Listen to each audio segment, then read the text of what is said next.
Trash off with you when you get off at your stop. You'll find trash bins at every metro station. Want to help clean up transit stops in your neighborhood? Join the hundreds who volunteer to adopt a stop and keep it picked up. Learn more at metrotransit.org/adopt-a-stop. That's metrotransit.org/adopt-a-stop. As we age, it's important to invest in our health and to help protect it. Like the flu, COVID-19 is always changing.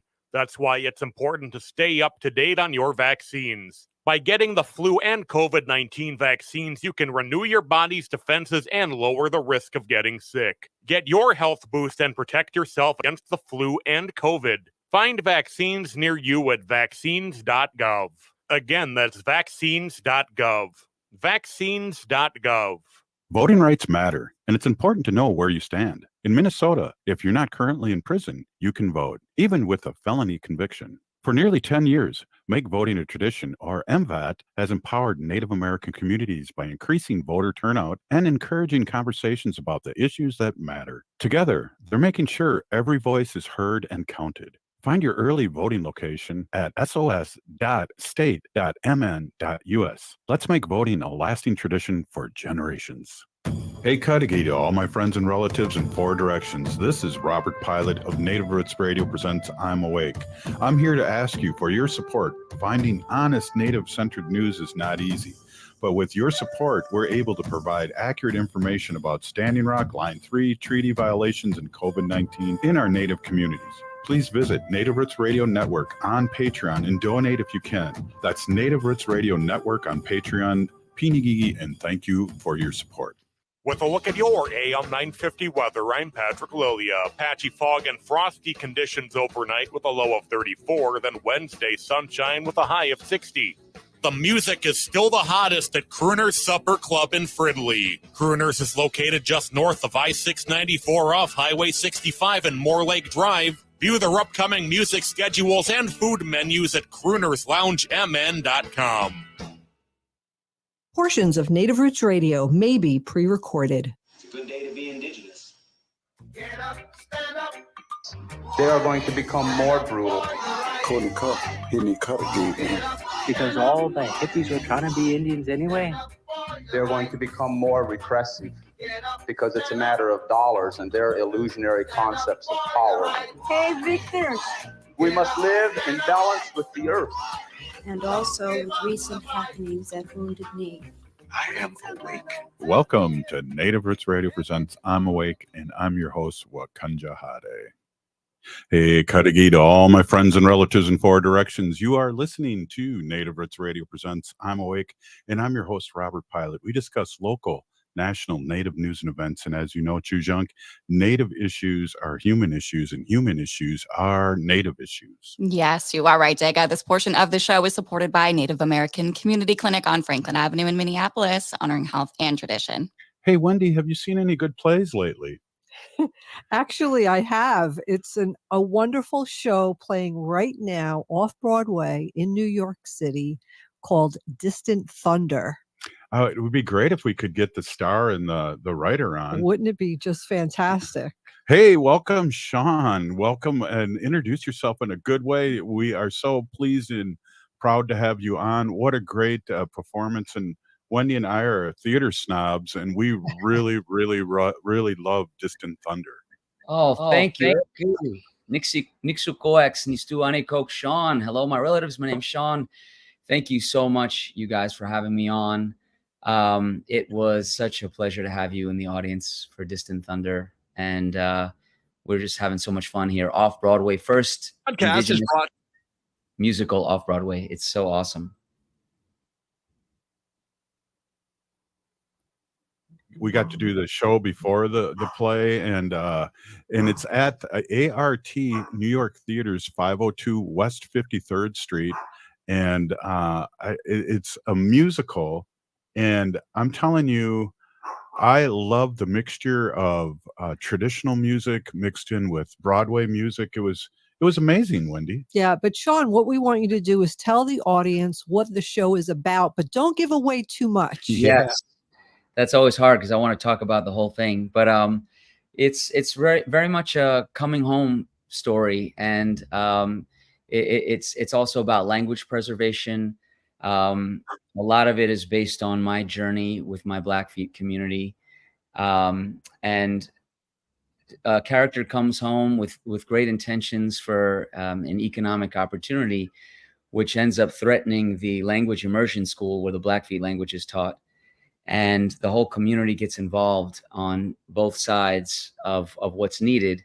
And a lot of it, you know, much like the main character coming in, I come from more of a pop music background, and I collaborated in this show with the Florendo family, and we included a lot of their powwow songs with our pop music to create this unique blend to make a new Native American musical. But it centers around Indian Days in the Blackfeet community, which is where I first went at 15 as I reconnected coming back home.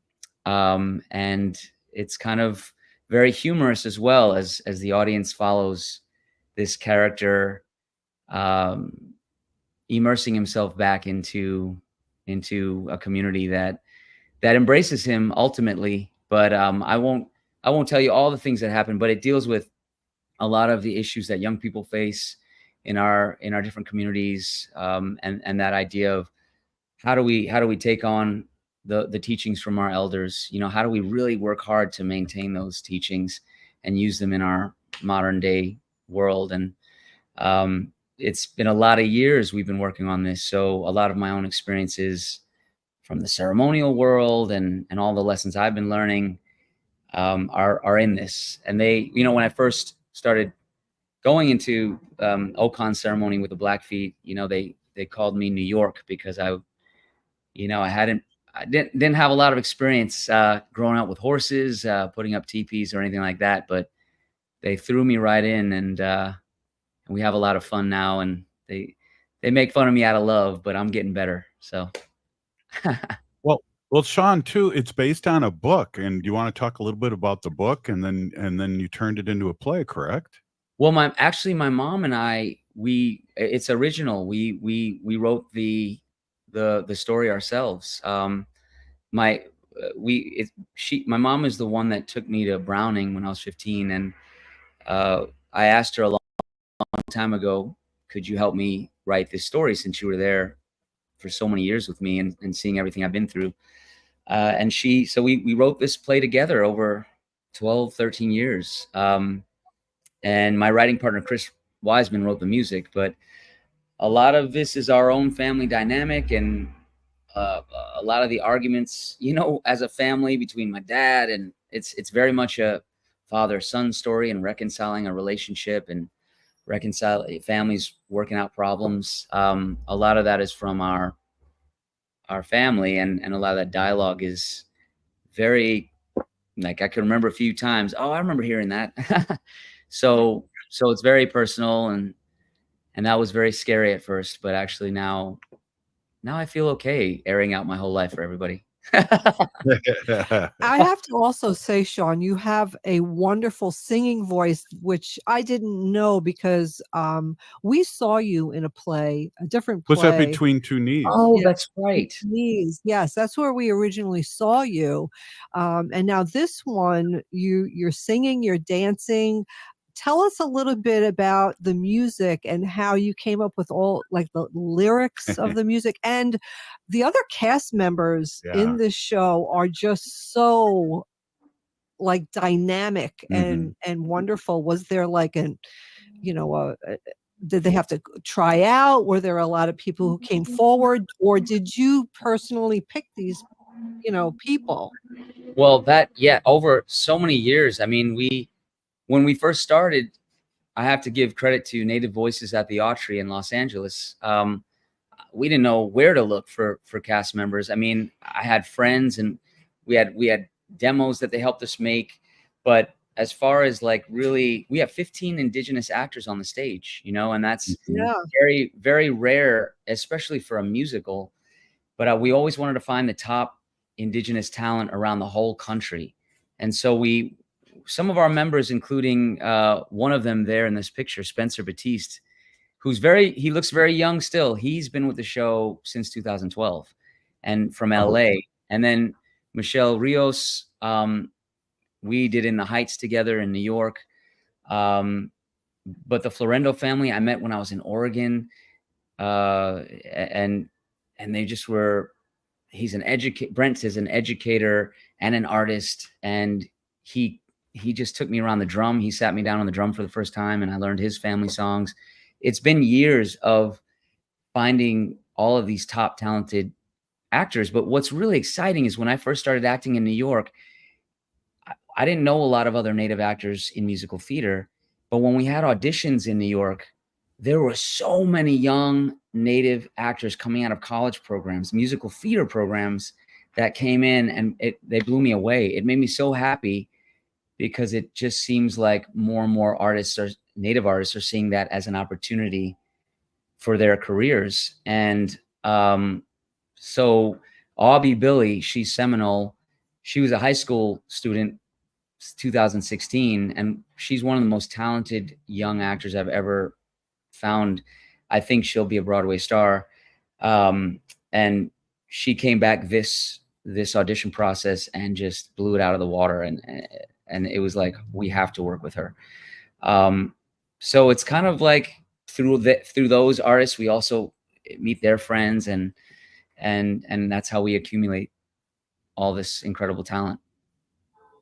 It's unbelievable. It is incredible. Yeah. And, Wendy, we got to just ask quick. It's Distant Thunder. It's Off-Broadway show. What's the website so people can look at that during the commercial break? Oh, that's great. So it's amasmusical.org, AMAS musical.org. And you can see all the dates and the cast bios and the history of the show. And it's a great place to check out. Hey, we are talking about Distant Thunder, which is my native name, and we're really excited. Wendy's jumped on here too because we're theater snobs, and this was a great play, musical. Awesome, yes. Hey, we'll be right back, and this is Native Roots Radio. Stay with us. We are your relatives. We are your relations. Brothers, sisters, sons, daughters. And some of us are your grandchildren. We are your community. Historically, we held places of honor and respect. Because of the impact of colonization, some of us are rejected, thrown out from family, friends, and community, set up as targets for sexual violence, sex trafficked, humiliated, tortured, and murdered. Everybody has the right to be safe. We are your relatives. Remember, homophobia is not traditional. Sponsored by the Minnesota Indian Women's Sexual Assault Coalition. Fossil fuel camps, like pipeline and oil drilling villages, are increasing violence against our Indigenous sisters. Temporary workers from these camps have led to a surge in sexual assaults. In North Dakota, assaults on women rose by 75% after man camps arrived during the 2000s oil boom. We must hold big oil companies accountable for this violence and demand action. By electing leaders that prioritize the health and safety of our Indigenous communities, we can fight back. Our vote is our voice. It's time to use it to protect our people, stand up for climate justice, and ensure a safe future for our next generations. Make voting a tradition, or MVAT, is about strengthening our Native communities. NVAT is here to boost our voter turnout and spark important conversations about the issues that matter most to us. Find your early voting location at sos.state.mn.us. Let's make voting a tradition so we can fight for the safety of our communities. Every day, our people suffer at the hand of domestic and sexual violence. But you are sacred and deserve to be safe in your own home. Strong Hearts Native Helpline is here to help.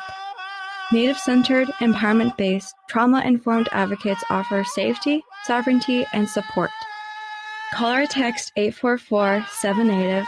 To chat online, visit www.strongheartshelpline.org. Reach out today.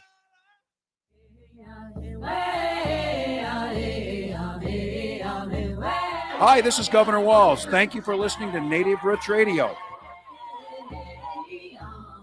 And we're back to Native Roots Radio presents I'm Awake, and this is Robert Pilot. This portion of the show is supported by Native American Community Development Institute, or NACD, in Minneapolis. Hey, Wendy, who do we have on today? We have a great guest here, Shaun Taylor-Corbett, and he's an actor, writer, and creator of Distant Thunder, a new American musical Off-Broadway. And again, we saw that great play, and I just loved, I know you were talking about music, I just loved how they incorporated kind of Broadway music with traditional drum music. I got teary-eyed. I felt like there were certain times during the play that I felt like I was at a powwow. Yeah. That's so cool. Yeah, it opens it opens with a powwow and is the best thing ever. It's just because the audience is like not expecting it. You're expecting to see like, oh, we're at the theater, and then all of a sudden you're just brought into this powwow, into Indian days, and it's beautiful because that's where it all began for me, and what impacted me the most when I first went to Browning. It's what I and it was so magical for me. So that we get to do that with the audience each show, it just starts it off, and then all of a sudden, then it switches real quick, and my character, comes on, and I'm clearly an outsider, and it's just like, whoa, where are we going with this? And so it's kind of like that balance, of powwow music, powwow dancing with regalia, and then like this outsider, and I'm singing a pop song at first, and slowly the worlds kind of blend, and that's what makes this so unique. And it pops, and it's really done well. Wendy, I know you have a couple questions.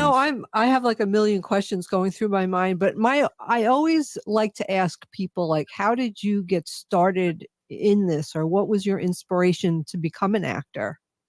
Well, if you weren't an actor and you weren't doing this, what would you want to do?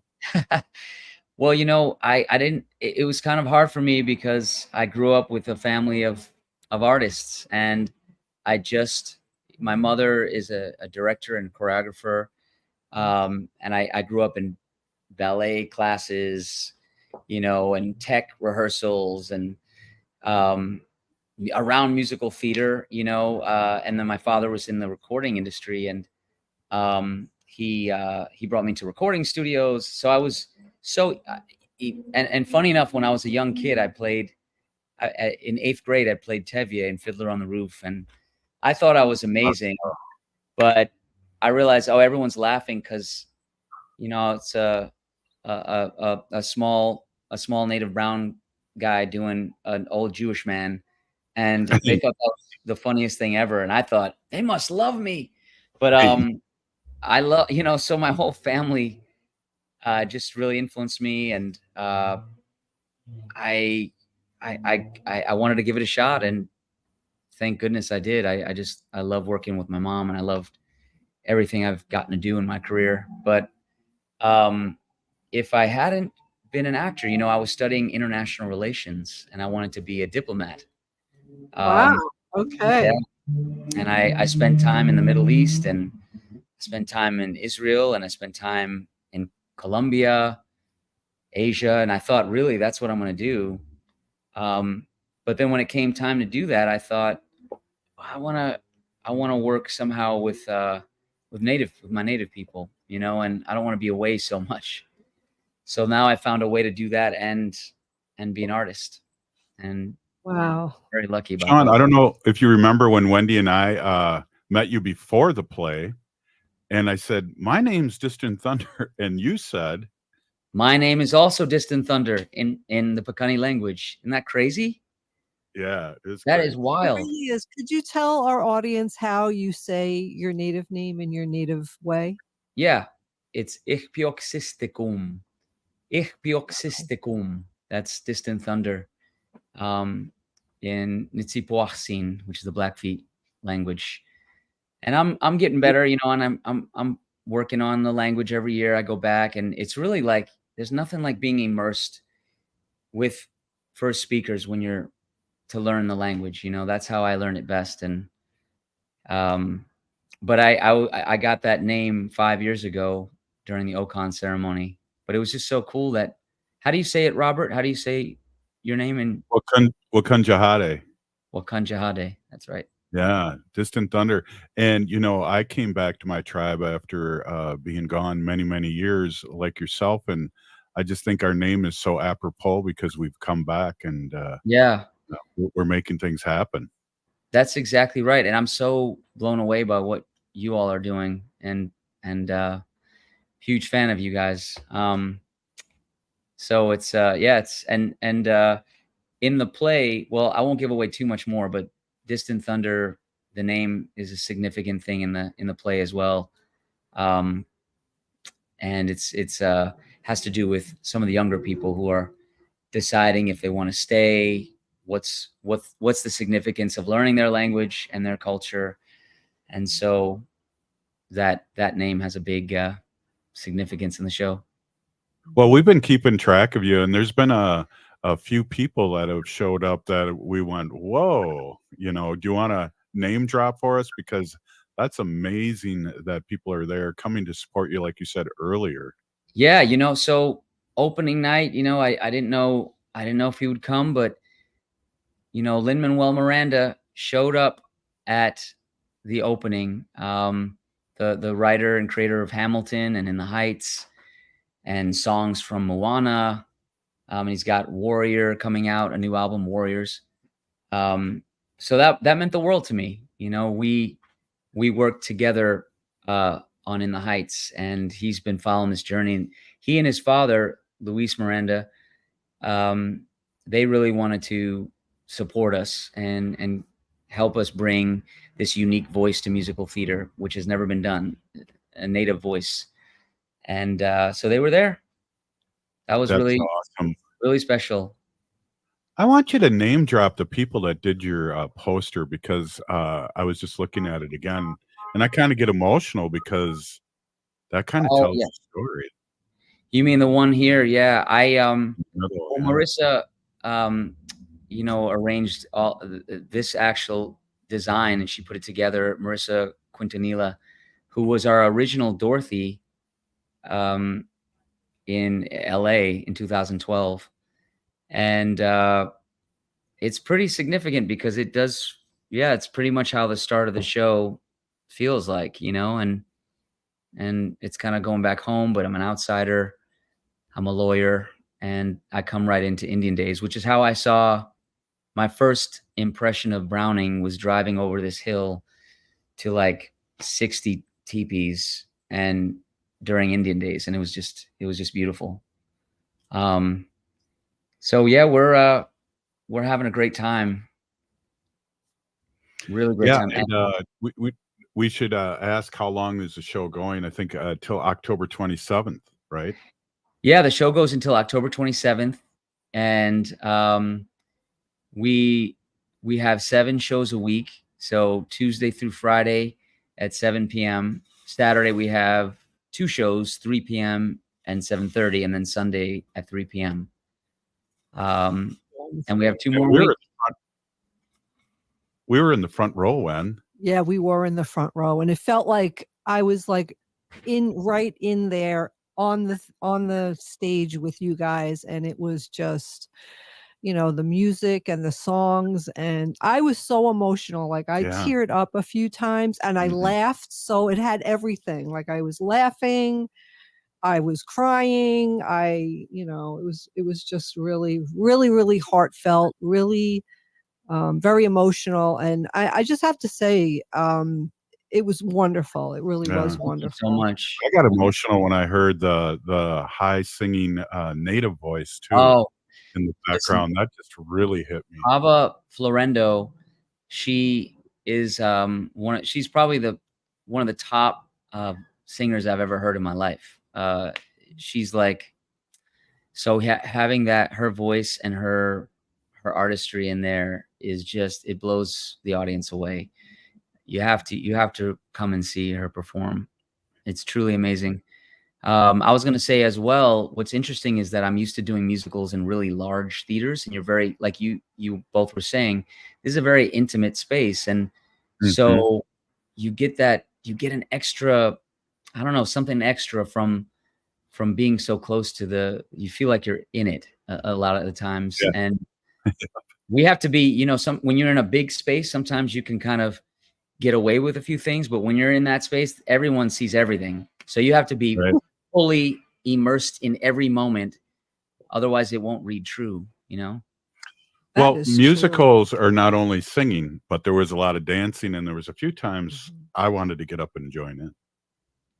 Well, that's what I mean, there are a couple moments we were thinking next time we do it, we have to give the audience permission to, in one of the bars, like clap along or get up maybe at some point and dance. Although my mom would, as a director, have a nightmare. Like, how do we make sure and then I've been in shows where people come on and they kind of take over a little bit and you're like, oh no, how do we stop this from happening? Right. Yeah, I could see that. Hey, Haley, we got a minute left. Do you want to just throw out the deets here real quick again? I mean, the website is, I don't have it up in front of me. It's amasmusical.org. So AMAS musical.org. And it's at Art New York Theaters, 502 West 53rd Street, on the corner of 10th Avenue. And we run until October 27th. And, if you find me on Instagram, or actually Distant Thunder the Musical on Instagram, give us a follow. I'm Shaun TC37, and all the info will be up there. Wow, Shaun, thank you so much for being on. We got to do this again real soon. Good luck, and we can't wait to see the play again. Thank you both. Thank you all three of you. A big peeny gigi. Hey, we'll be right back. This is Native Roots Radio. Stay with us. Minnesota has the only original wolf population in the continental United States. And 80% of Minnesotans believe the wolf should be protected. Howling for Wolves is asking Minnesotans to respect our true wildlife manager, the wolf. Their survival is critical to our ecosystems, our communities, and even our economy. As highly intelligent animals with strong social bonds, Minnesota wolves deserve to be protected and admired. Learn more at howlingforwolves.org. Let's live and let howl. J&S Bean Factory is a Native-owned, community-supported, cozy, artsy coffee shop which offers roasted on-site beans, live music, and baked goods. Relax in the beautiful outside patio. City Pages writes, voted top 10 coffee shops. Tucked into a quiet corner of St. Paul's Highland Park neighborhood, this coffee shop roasts beans on-site from the best coffee-growing countries in the world. Located at 1518 Randolph Avenue, St. Paul. The good stuff. Indigenous communities are on the front lines of air pollution. Pipelines, mines, and waste incinerators are often built near our homes, harming Mother Earth and our health. The result? Higher rates of asthma, diabetes, heart disease, and other serious health problems. In the Twin Cities, air pollution disproportionately affects Native and Black communities. Indigenous Minnesotans, especially in the metro, experience over twice the rate of asthma compared to white Minnesotans. This pollution affects our quality of life and the future of our children. In Minneapolis, our vote helped close the Smith Foundry and bituminous roadways. Let's continue using our vote to fight for climate justice. Make voting a tradition, or MVAT, empowers Native communities by increasing voter turnout and supporting conversations about critical issues like clean air, water, and health. By getting involved, we shape the policies that protect our families and environment. Find your nearest polling location at sos.state.mn.us. Let's make voting a tradition for future generations. Every day, our people suffer at the hand of domestic and sexual violence. But you are sacred and deserve to be safe in your own home. Strong Hearts Native Helpline is here to help. Native-centered, empowerment-based, trauma-informed advocates offer safety, sovereignty, and support. Call or text 844-7NATIVE. To chat online, visit www.strongheartshelpline.org. Reach out today.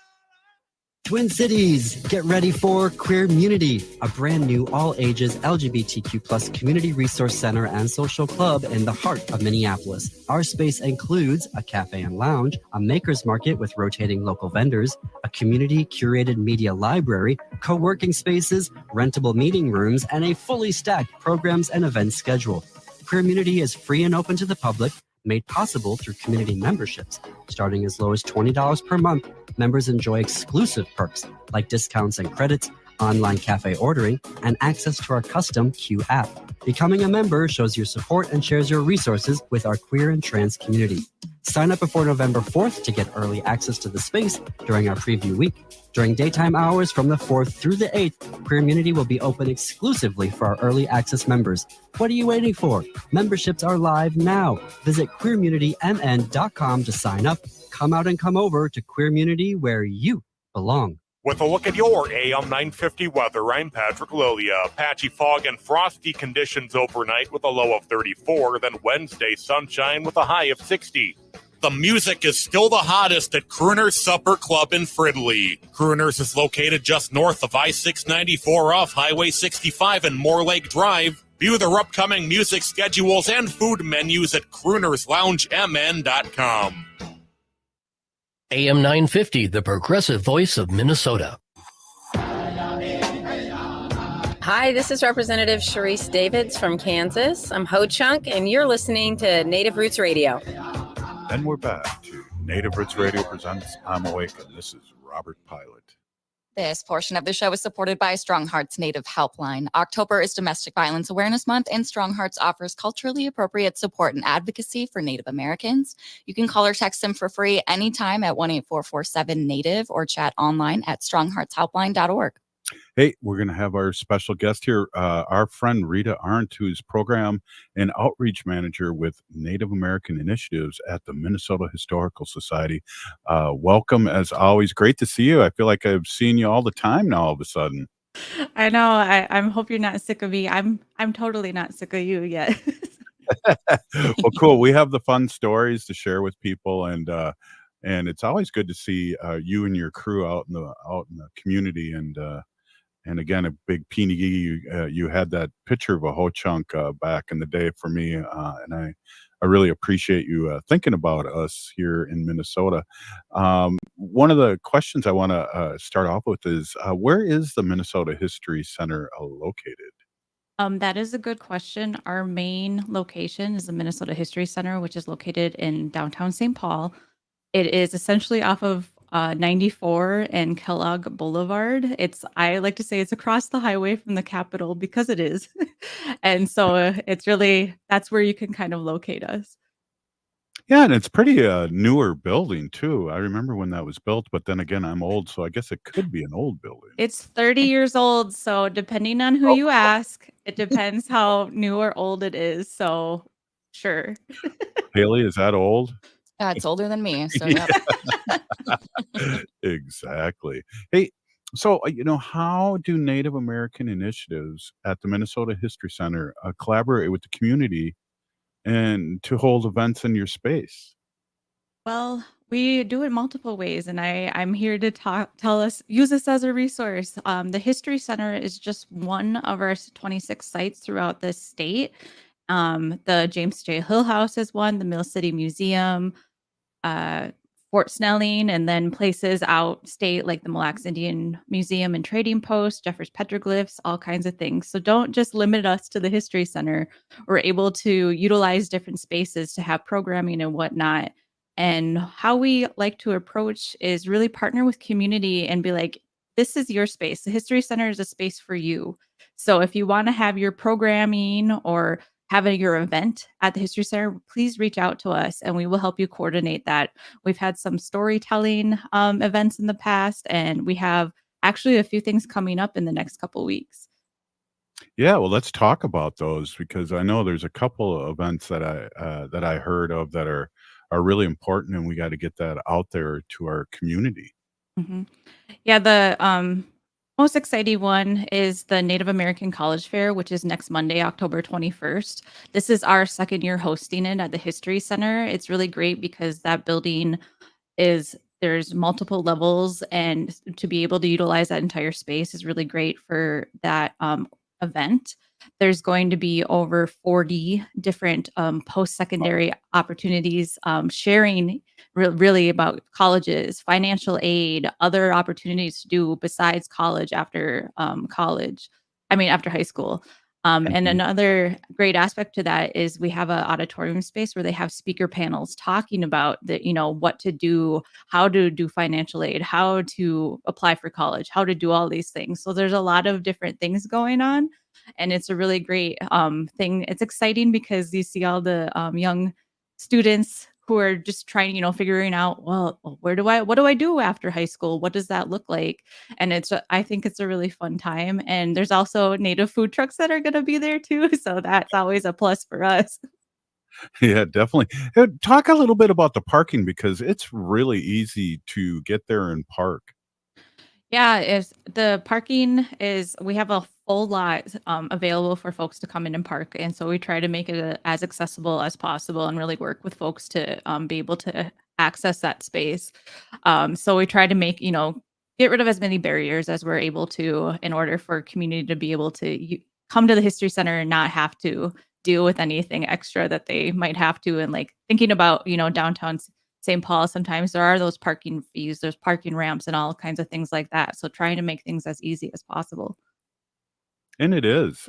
I just wanted to remind everyone of that if they've never been there, it's a easy way to get there and park and really make it accessible for the community. And that's awesome because I mean, I'm a parking warrior and I don't have to be there. I just pull up and choose from if I get there early enough, choose my favorite parking spot. Yeah. So, so Yeah, what else that's do we got? helpful. What else do we got going on here too? And I want to swing back and talk about the date later in Sure. the next segment again. But we got some most we've had the people of this documentary that you're going to be showing, and I think it needs to be shown everywhere. And you guys are going to be showing this as I believe, a free event of the Bad River documentary. Yeah, we're so excited to be able to show the Bad River documentary at the History Center on Thursday, November 7th, the evening. It's from 5 to 8. It's free. We have this lovely auditorium space, like I said, so it can be set up like a movie theater as well. I was like, we're not going to have all the snacks, but we'll be able to have access to the exhibits and other things because Thursday night is also our free night, all or any night every week. So if anybody is interested in coming to see the documentary, and then you can check out the exhibits and stuff too. So it's a great opportunity to come visit the History Center. Yeah, it totally is, and what a powerful documentary, and it's on a couple of the streaming, but I really believe that powers with numbers and people watching it, and it's a different experience when you're watching something like this on the big screen with other people. Yeah, I look forward to the conversations that we'll have with community members after the screening. I just am thinking about the future and why water is so important and all these other things. It's just I'm very excited for this. Yeah, Rita, I don't know if you know this, but we started the show because of Standing Rock.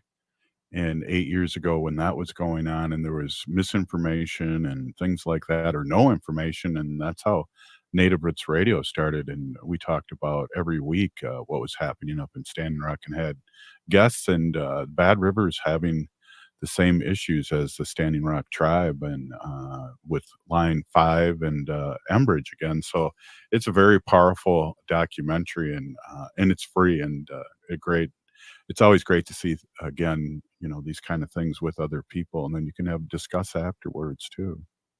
Yeah, and you can come see our exhibits, Our Home Native Minnesota and Reframing Our Stories if you haven't yet. Yeah, and you can do that at the same day or, Yeah, anytime or yeah. Anytime. I was like, yeah, those exhibits are open for in TBD until they're not. So please come visit. well, let's talk a little bit about those then too. Okay. Well, our home native Minnesota we're actually close to the 5-year anniversary of that. And we had all these hopes and dreams, but then COVID happened. So it has kind of changed how we do programming and stuff. So we're trying to reamp up because it does tell the story of Indigenous Minnesota. And we really try to focus it through a contemporary lens because one of the biggest things is that folks don't think that Native people still exist. And we confront that immediately. So nobody can get confused about where he's still here. This is what we do. This is important. All of these things are important to us and will remain to be. Definitely, and that's powerful, and, again, you can come see that on the free night or any other time, and the address, again, I wanna just, really bring that up again, is that it's, 345 West Kellogg Boulevard in St. Paul with plenty of parking, and, the History Center has a lot of things to offer. There's other things going on in there too, but I know we're focusing on our indigenous, stuff, but there's so many other things too for other people to see. Yeah, we have several exhibits like on display at different times. One of the current exhibits that's a traveling exhibit from the Smithsonian is called Girlhood, and it is about growing up as a female and what that is. And our Minnesota aspect, as I mentioned before, is about basketball. So we have folks like Brooke LaFleur talking about her basketball and everything, and just thinking about her tournament this past weekend. Like, it's just so important to share those stories. And she also really focuses on that missing and murdered Indigenous relatives. So I really appreciate that we were able to add that element to that exhibit. So that one is a limited exhibit, so please see that before it goes away in the spring. But there's a lot going on, and we have a library too. So if you want research stuff, we can totally talk about research stuff on day two, because we have a lot of stuff. Yeah, you do, and I know a lot of Native American stuff, and your publishing company did Banished, which was the removal of Ho-Chunk from Minnesota. And I don't know if you know the numbers or who knows the numbers, but I feel like there's so many people that are interested in that history, that Minnesota history that hasn't been talked about forever. And I know for our Native Roots Trading Post, we sold 100 books during the state fair of that. Yeah, I'm so grateful for the MNHS Press, because they've had a long-standing, like, fantastic relationship with Native communities, with Native authors, really diving deep into some of these histories for Native people, for us to tell us our stories from our perspective, and really also collaborate with different authors. I did want to mention a new book, but I don't know if we should wait to do that or not, because it is a really powerful story about the Mille Lacs Band. That a new book is coming out about that. Well, yeah, we got a couple of segments, and we're going to take a break here in another minute or so. So maybe we can talk about it really slow, and then get into it the next segment. No, Sure. That's really slow. I was like, no, well, I was like, I will preface that it is written by Bruce White, who is non-native, but he is ally. I lovingly call him Uncle Bruce. He knows a lot. He's done a lot of good work with Native communities, and wrote Minnesota Makoche along with Gwen Westerman, among with many other titles. So he knows a lot. I use his research all the time to help when I'm doing some of my work. So I greatly appreciate him. So I'm happy to talk about his book coming up soon. excellent. Let's do that. Hey, we're with Rita Arndt, and we're talking Minnesota historical stuff, and you're the Native American Initiative person, and we're excited to have you and talk about it. I love history, so let's get it on and talk about it. This is Native Roots Radio presents I'm Awake. Stay with us.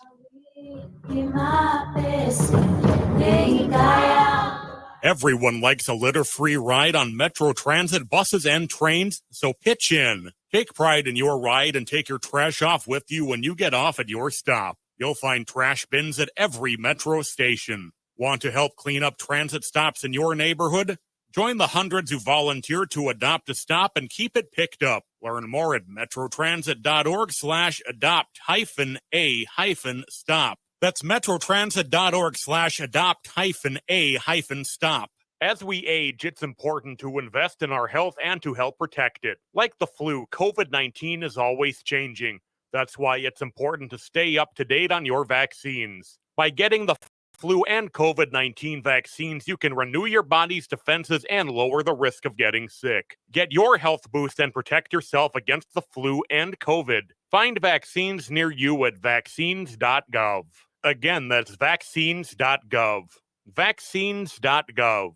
The Minneapolis Institute of Art is featuring the art and legacy of Jody Falwell, a groundbreaking potter from Cabo Owinga, New Mexico. Over the past 50 years, Falwell has revolutionized Pueblo pottery and native art by weaving in personal, political, and social stories into her pieces. Her exhibition, titled Opoa Omung, shows the incredible range of her work and the impact she's had on both native and contemporary American art. You can check it out at MIA through January. For more info, visit artsmia.org.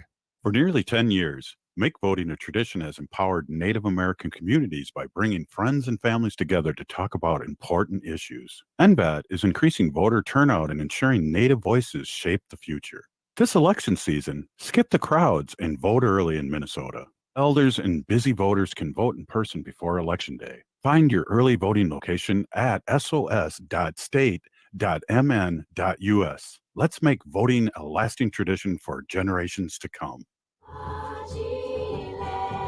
You're listening to Native Roots Radio. This is Spirit from Reservation Dogs. Get up and listen.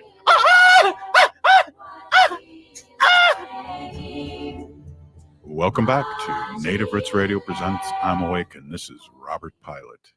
This portion of the show is supported by Howling for Wolves, protecting wolves for future generations. How?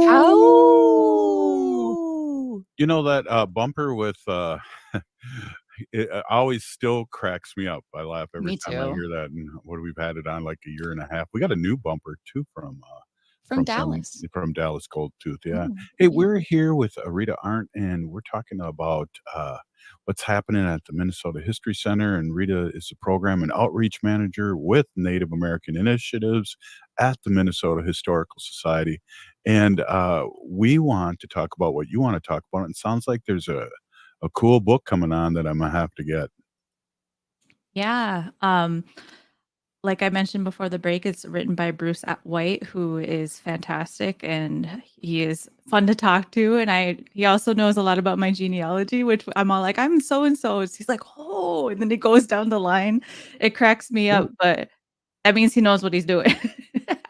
Yeah. Wow, that's awesome. And what is it the history, or how long does he go back? Tell us a little bit about the book. Okay, so the book is titled "They Would Not Be Moved" in the enduring struggle of the Mille Lacs Band of Ojibwe to keep the reservation. So that's a long title, but essentially the short one is like "They Would Not Be Moved," and it dives into the deeper story of how the Mille Lacs Band of Ojibwe has been the unremovable band, and how they really lean into that, because there was a lot of legislation, especially after the Dawes Act, to try to remove all Ojibwe folks either to White Earth or Red Lake. And there was some success. There's a lot of band members from Mille Lacs who are part of White Earth now, because they were removed. So they really have a proud history of being able to not be removed. So this book really dives deeper into that struggle and what that really meant for them and how it's impacted them. Yeah, and you guys, the Ojibwe have been here. There's I want to say traveling story, but it's it's called. You came from the east and came to find and stop where you found food that floated on water. Can you explain that story to our listeners? Yeah, so there was a great migration. Us Anishinaabe were out east, a little more to the Atlantic Ocean coast, and there was a prophecy that told us that we had to move and that we would know when to stop when we found the food that grows on water, which is wild rice. So I always joke, because I was like, it was a long trip. We took some stops, but there is a lot of stuff with it. There's a lot of teachings. There's a lot of relationships we made, and then really talking about how different groups ended up places. So it's a really important part of our history. And so we like to share that story a lot. Well, it is history, and again, I love history, and when I hear things like that, or we heard about that, it's an amazing resilience and things like that, because following the path, it's not like you're in Florida or Hawaii taking a trek. It was pretty north, and it's an amazing story. And that's about 500 years ago, right? Well, that we arrived around this area, but I believe we started their journey about almost 1,000 years ago. So it took us a little while, but it was this nice, like the way that we traveled. Again, there's the elements. We did travel north. It was mainly on waterways. So to really move all these people, I can't imagine. I cannot imagine, but it's very exciting to talk about, and to think that I am descended from those who migrated so many years ago. That's amazing. And 1,000 years, you must have took really small steps to get here to Minnesota. No.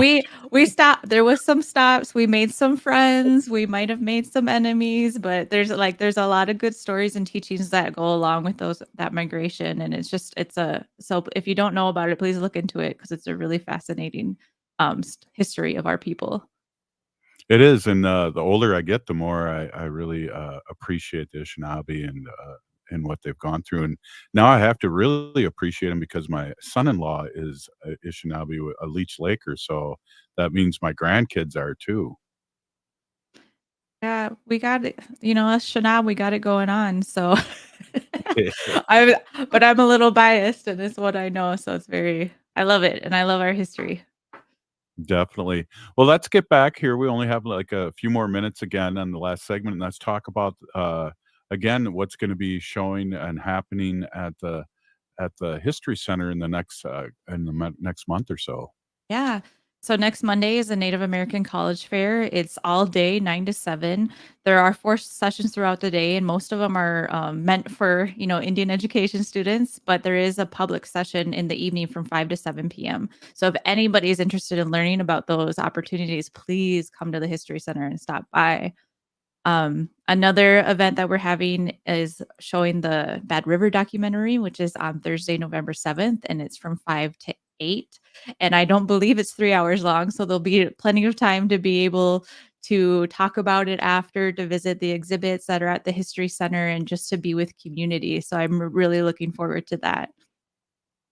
That's awesome, and I just want to wish you again a big happy Indigenous Peoples Day. And as you know, for me, it's always Indigenous Peoples Day for me. But it was great to see you and in the work that you do. Really proud relative over here, and it's great Thank seeing you, you in the Miigwech. community. And yeah, I can't say anymore. Any last words before we let you go? I was like, I'm just happy to talk about history and resources for any of our Indigenous relatives. So please reach out, and I'm happy to help. Let's work together. Right on. Email address. Well, mine's really long. It's like my first and then dot last name, full last name at mnhs.org. So you're gonna have to copy and paste probably. Yeah. Or smoke signals work. Yeah, you might that might be faster if I'm typing out my name. Rita, thank you so much for coming on, and I can't wait to do this again. You could do great work, and again, we're really proud of you and speaking for and with our Native community. That means a lot to us because we're still here. Yeah, Miigwech. Good to see you, Robert and Haley. Right on. Likewise. Right on. Have a great day. Hey, Haley, we went and voted today, Wendy and I. I saw that. Yeah, I early voted as well. Proud of you Yay. guys. And yeah, it's awesome. I want to mention quickly the Bad River film documentary. Yeah. Just got word today that they're up for the film documentary itself, and the narrator, Quanah Chasing Horse, are nominated for 3 Critics' Choice Awards. So if you haven't seen the Bad River documentary yet, I would strongly encourage you to go see this free screening at the Minnesota History Center in St. Paul. And when we talked about that documentary, Haley, when we had the writer and the director, we got emotional at the very end.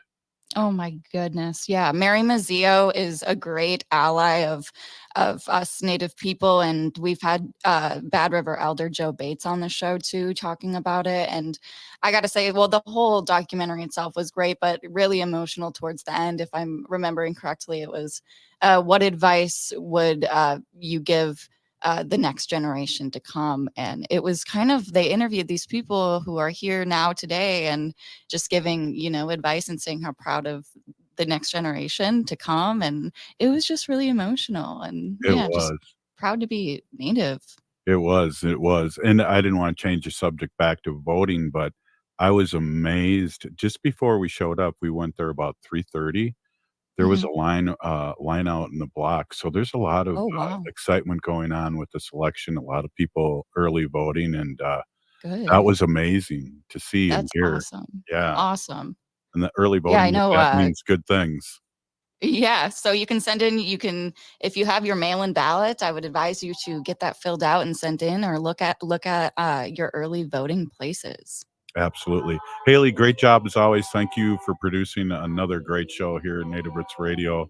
I can't say enough about you. You do such a great job for us, really. Thank you. Wendy and I talk about you all the time, and in a good way. Tina Gigi, thank you. Right on. Hey, if you're listening to the show, you are part of the resistance. From Chief Plentycoops, the ground in which we stand on is sacred ground. We're still here. We are the seventh generation. Vote, vote, vote, vote, vote. And free Leonard Peltier now.